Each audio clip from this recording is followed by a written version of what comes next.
245-50 জন অফিসারকে বের করেছে, তার নিজেরই আরেক দেশের পাসপোর্ট ছিল। আমরা এখন কিন্তু এই জিনিসটাকে মানে ভয়ঙ্কর একটা মানে কালচার আমি দেখতেছি। আমি নিজে যেটা মেনটেন করতেছি, ক্যারি করতেছি, অন্যকে ওইটার জন্য শাস্তি দিচ্ছে। এখন কিন্তু পুরো পোর্টটাকে সে জিম্মি করে রাখছে। এই জিম্মি অবস্থার থেকে বাঁচানোর জন্য আমার মনে হয় আমাদের একটা কিছু করতে হবে। এটার মধ্যে যত রকম পোর্ট নিয়ে আপনার ট্যাক্স ফাঁকি বলেন, ভ্যাট ফাঁকি বলেন, তত রকম চুরি ডাকাতি সবকিছু এরা করতেছে। কেউ যদি এটা প্রোটেকশন দেওয়ার জন্য একটা স্ট্যান্ডার্ড সিস্টেম চালু করতে চায়, পোর্টের ইন্টারেস্টিং বিষয়, পোর্টে কোনো স্ক্যানার ছিল না, কন্টেনার স্ক্যানার। আমরা ওইটা পার্সু করে ওটা আনালাম, আসার পরে দেখি এটার মধ্যে কোনো ক্যামেরা নাই, পাসপোর্ট ছিল, ডাবল পাসপোর্ট ছিল। তা এটা তো আমাদের রাজনৈতিক কালচার হয়ে গেছে। সংবিধানে যাই থাকুক, আমার মনে হয় এই সরকার এই বিষয়টা নিয়ে নাড়াচাড়া করে নাই, বিকজ আগের সরকার যেটা করেছে এরাও সেটাই করেছে, যে বিচার হলে সবাইকে একসাথেই করতে হবে। আর এই সরকার যখন ক্ষমতা ছাড়বে, ইলেকশন যখন দিবে, তখন নিশ্চয়ই তাদের কার্যকলাপ সবকিছুকে স্বীকৃতি দেবে এমন সরকারকে তারা ক্ষমতা দিবে। এটা না হলে তো সবাই প্রবলেমে পড়ে যাবে, এটা বাস্তব সূত্র। সমস্ত ইন্টারিম গভর্নমেন্ট বা মিলিটারি গভর্নমেন্ট এই কাজটাই করে। আমাদের কিন্তু বাস্তবতাটা মেনে নিতে হবে। কিন্তু এই দেশ বিক্রির ধোয়াটাও কিন্তু ফালতু, আমি এটা বিশ্বাস করি না। আর বাংলাদেশে যারা আছে তারা দেশপ্রেমিক, আর যারা বিদেশে আছে তারা দেশপ্রেমিক না, কথাটা সত্যি না। এই আন্দোলনের ম্যাক্সিমাম কন্ট্রিবিউশন কিন্তু দেশে যেরকম আছে, বাইরেও যারা আছে তারাও কিন্তু আপনি যেটা করতেছেন বা আপনার মতন হাজার হাজার যারা কন্ট্রিবিউশন, তারা পৃথিবীব্যাপী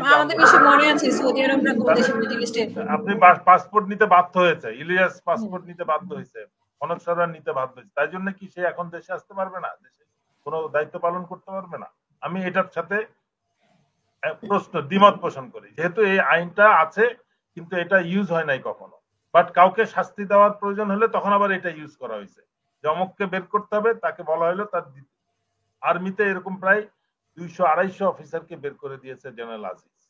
আমি যেন বলতেছি, যাদের গ্রিন কার্ড ছিল বা অন্য দেশের ওয়াইফ অন্য দেশের পাসপোর্ট ক্যারি করতো, তাদেরকে অফিসারদেরকে বলা হয়েছে তোমরা চাকরি ছাড়ো, নাহলে তোমাদেরকে ফোর্স রিটায়ারমেন্টে দেওয়া হয়, and everybody had to go. কিন্তু এটা কিন্তু এই আমরা গভর্নমেন্টের অন্য ক্ষেত্রে বা পলিটিক্যাল ফ্রেমওয়ার্কে আমরা এই প্র্যাকটিসটা দেখি নাই। এই জিনিসটা আমি বলতেছি। সুতরাং দেশ বিক্রির জন্য সত্যিকার অর্থে রাজনীতিবিদরা এবং আমার সামরিক বাহিনী একভাবে মানে কম্পিটিশন দিয়ে বেচা কেনাটা করছে, এবং তাদের সবার পাসপোর্ট আছে কিনা আমরা কখনো চেক করে দেখি নাই, নিশ্চিত করি নাই। যে আজিজ 245-50 জন অফিসারকে বের করেছে, তার নিজেরই আরেক দেশের পাসপোর্ট ছিল। আমরা এখন কিন্তু এই জিনিসটাকে মানে ভয়ঙ্কর একটা মানে কালচার আমি দেখতেছি। আমি নিজে যেটা মেনটেন করতেছি, ক্যারি করতেছি, অন্যকে ওইটার জন্য শাস্তি দিচ্ছি। আমরা এমন দেশে বসবাস করতেছি। আর এই যে পোর্ট বিক্রি সম্পর্কে আমি একটু মনে হয় 2টা লাইন বেশি বলার যোগ্যতা রাখি, যেহেতু আমি প্রায় 1.5 বছরের বেশি সময় চিটং পোর্টের এই কাহিনী দেখার সুযোগ হয়েছিল বা এটার সাথে ইনভলভ থাকার সুযোগ হয়েছিল। চিটাগং পোর্ট যখন ডক ওয়ার্কার্স ম্যানেজমেন্ট বোর্ড দ্বারা পরিচালিত ছিল, মহিউদ্দিন খান বিরাট একটা সংখ্যা নিয়ে ক্ষমতা দেখাতো চট্টগ্রামে, যে আমার আন্ডারে 12,000 লেবার আছে, ডক লেবার। এইটাই কিন্তু তার ক্ষমতা। আমরা 111 এর সময় যখন ইয়াং অফিসাররা ঢাকায় আমাকে পোর্টের ভিতরে ঢোকালো, তখন ওরাই খুঁজে বের করলো যে পোর্টে 3,000-এর বেশি ডক লেবার নাই। তখন আমি বললাম যে ঠিক আছে, এদেরকে সব বাইর করে আমরা বার্থ অপারেটর সিস্টেম চালু করব। ওইটাতে এমন লোক মানে ওই গ্র্যাচুইটি নিতে আসলো যার বয়স 85 এবং 30 বছর আগে পোর্টে কাজ করেছে, কিন্তু আগের মাসের 30 তারিখ পর্যন্ত, সাপোজ এপ্রিলের 15 তারিখে আমরা গ্র্যাচুইটি দিয়েছি, মার্চের 31 তারিখ পর্যন্ত সে পোর্টের ডক লেবার হিসেবে বেতন নিছে, এবং বেতন না, ওভারটাইম মানে 12 ঘন্টা ডিউটি, 8 ঘন্টা ডিউটি আর 4 ঘন্টা ওভারটাইম, মানে ডাবল পে। এটা সে আগে 31 তারিখ পর্যন্ত উঠাইছে, এবং সেই গ্র্যাচুইটি নিতে আসছে তার 2 নাতি কান্ধের হাত ভর দিয়ে লাঠি নিয়ে আসছে। এটা হচ্ছে বাস্তব সিচুয়েশন। এরপরে আসলো যে আমরা পোর্টে মানে তখন ঘন্টায় 3টা-4টা করে কন্টেনার উঠাতো ডক লেবাররা। তখন চিন্তা করা হলো যে না, কন্টেনার টার্মিনাল কোয়ালিফাইড লোকজনকে দেওয়া হবে। এখন দেখা গেল যে বিএনপির টাইমে ওই সাহেব পার্ট থেকে টেন্ডারে তাদেরকে দেওয়া হয়েছে ক্ষমতা, মানে তাদেরকে পোর্টের কন্ট্রাক্ট দেওয়া হয়েছে। কিন্তু সে তাকে ওই মহিউদ্দিন খান বা ওই ডক লেবাররা দেয় নাই, বিএনপি যারা ওটা কন্ট্রোল করত। তখন 111 আসলে পরে when we are trying to increase the efficiency, এর মধ্যে একদিন খবর আসলো যে সে এরকম হাইকোর্ট সুপ্রিম কোর্টের রায় নিয়ে ঘুরতেছে যে সে টেন্ডার তার right, he should take over this. তখন তাকে বললাম তুমি পোর্ট অথরিটিদের কাছে যোগাযোগ করো। তখন যেহেতু রাজনৈতিক ইনফ্লুয়েন্স ছিল না, সে টেক ওভার করছে। কিন্তু সেদিন কিন্তু আমরা বুঝি নাই যে সে একটা দানবকে আমরা ভিতরে ঢুকাইছি। এখন পোর্টের ঝাড়ু দেওয়ার থেকে শুরু করে সবকিছু, যত বিল্ডিং কনস্ট্রাকশন, অল টার্মিনাল, সবকিছু স্যার পাওয়ার টেক করে। আর তার পিছনে হচ্ছে শেখ রাহানা, শেখ পরিবার, Tarek Siddiqui, I don't know who all are দেয়ার।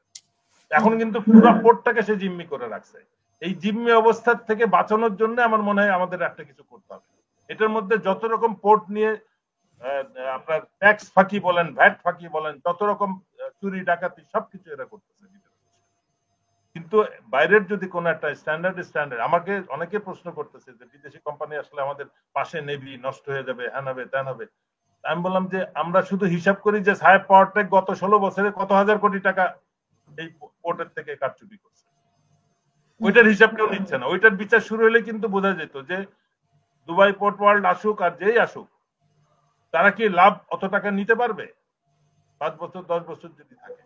এটা একটা কিন্তু জেনুইন কোশ্চেন। কিন্তু তারা এই বিনিময়ে কি দিবে? পোর্টকে একটা এফিশিয়েন্ট ইন্টারন্যাশনাল স্ট্যান্ডার্ডের একটা পোর্ট বানিয়ে দিবে, আমরা যেটা যোগ্য না। এটাতে গভর্নমেন্টের লাভ হবে যে ট্যাক্স যত ফাঁকি চুরিধারি সব আছে এগুলো বন্ধ হয়ে যাবে। এই যে আন্দোলনটা চলতেছে, মূল কারণটা কিন্তু ব্যবসায়ীরা এটা পিছন থেকে ইন্ধন দিচ্ছে। এই সাহেব পাওয়ারটেক হচ্ছে মেন ফাইন্যান্সার এবং যে এটা এই আন্দোলনের পিছনে রয়েছে, এবং সেটার জন্য পোর্ট জ্বালিয়েও দিতে রাজি আছে। এই জিনিসটার থেকে আমাদেরকে সতর্ক থাকতে হবে। আমরা একটা দলকে, একটা গোষ্ঠীকে, এ কিন্তু শেখ রেহানা বা Tarek Siddiqui, I don't know, but সবাই বলে যে এটা তার এজেন্ট হিসেবে সে ব্যবসা করছে। আসার সাথে সাথে আওয়ামী লীগ আসার সাথে সাথে তার কাছে যে সারেন্ডার করছে, সবকিছু দিয়ে দিচ্ছে। তো that's how he took over all the port. মানে তাকে 4টা, মানে 2টা বার দেওয়া হয়েছে, সিসিটিভি 2টা বার, 4টা করে। এখন সে পুরা পোর্ট তার কন্ট্রোল, কন্টেনার টার্মিনাল সব। এবং শুধু এটা না, পোর্টের ক্লিনিং, ভিতরের যত কাজ আছে, শিফটিং, এখন বিল্ডিং কনস্ট্রাকশন করতেছে ভুয়া আর একটা কোম্পানির নাম, নতুন নতুন কোম্পানি খুলে খুলে কাজ করতেছে। তো এইগুলোর থেকে মুক্তি পাইতে হবে। ওরা আসলে, বিদেশি কোনো কোম্পানি আসলে কিন্তু এই ধরনের কাজ করবে না। মানে এটাতে বেদখল হয়ে যাওয়া বা বাংলাদেশের ক্ষতি হওয়া এরকম কিছু না, মানে যেটা আমরা শুনতে পাই। আমার প্রশ্ন হচ্ছে, তারা যদি 70টা দেশে কাজ করে থাকে, তারা কি সবাই তাদের স্বাধীনতা সার্বভৌমত্ব হারিয়ে ফেলছে? তাহলে কি এই সিস্টেমটা চালু থাকতো যে অন্য কেউ এসে আমার পোর্টের টার্মিনাল নিলে আমি আমার স্বাধীনতা সার্বভৌমত্ব হারাবো, আমার নেভি পাশে ইনসিকিউর ফিল করবে? আমাদের সশস্ত্র বাহিনী বলি দেশের সমস্ত আত্মমর্যাদা বিসর্জন দেওয়ার জন্য, আমরা বাকি যারা আছে এখনো দেশে তারা যথেষ্ট। অলরেডি তার নমুনা দেখতেছি, হাসিনার লোক দলবল নিয়ে পালাই গেছে, তাতে কি হয়েছে? দেশে এখনো বহুত লোক আছে যারা আবার সুযোগ পাইলে সব বেঁচে দিবে। কেউ যদি এটা প্রোটেকশন দেওয়ার জন্য একটা স্ট্যান্ডার্ড সিস্টেম চালু করতে চায়। পোর্টের ইন্টারেস্টিং বিষয়, পোর্টে কোনো স্ক্যানার ছিল না, কন্টেনার স্ক্যানার। আমরা ওইটা পার্সু করে ওটা আনালাম, আসার পরে দেখি এটার মধ্যে কোনো ক্যামেরা নাই। মানে স্ক্যান করবে কন্টেনারের ভিতরে কি আছে, বাট ওই কন্টেনার নাম্বারটা রেকর্ড করার ম্যানুয়ালি আপনাকে ইনসার্ট করতে হবে।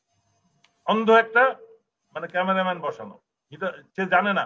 আপনি একটা স্ক্র্যাপ বলে একটা গাড়ি নিয়ে আসলেন, রোলস রয়েস গাড়ি, কিন্তু অন্য আর একটা স্ক্র্যাপের কন্টেনার ওখানে ঢুকালেন, এটা স্ক্র্যাপ রেকর্ড হলো। আপনি ম্যানুয়ালি ওই রোলস রয়েস গাড়ির কন্টেনার নাম্বারটা ভরে দিলেন। তার মানে যখনই একটা সিস্টেম চালু করা হয়, মানে এই জন্য 10, 10, 20 আর 50 crore টাকা দিয়ে স্ক্যানারটা কিনছে, কিন্তু ঠিকই তাদের তরিকায় আবার দুর্নীতি করার সিস্টেমটা রেখে দিচ্ছে। এইভাবে কিন্তু পোর্টকে সবাই লুটে পুটে খাচ্ছে। এই জন্য আমার মনে হয় আমাদের একটা ট্রায়ালে এটা দেখা দরকার, এবং একটা ভালো কিছু আছে। সারা 70টা দেশ যদি এটা দিয়ে থাকে, তাহলে আমাদেরও ট্রাই করার সুযোগ আছে। আমরা এত ফেরেস্তা হয়ে যাই নাই যে আমাদের দেশে এসে আমাদের সভরেনিটি নষ্ট করে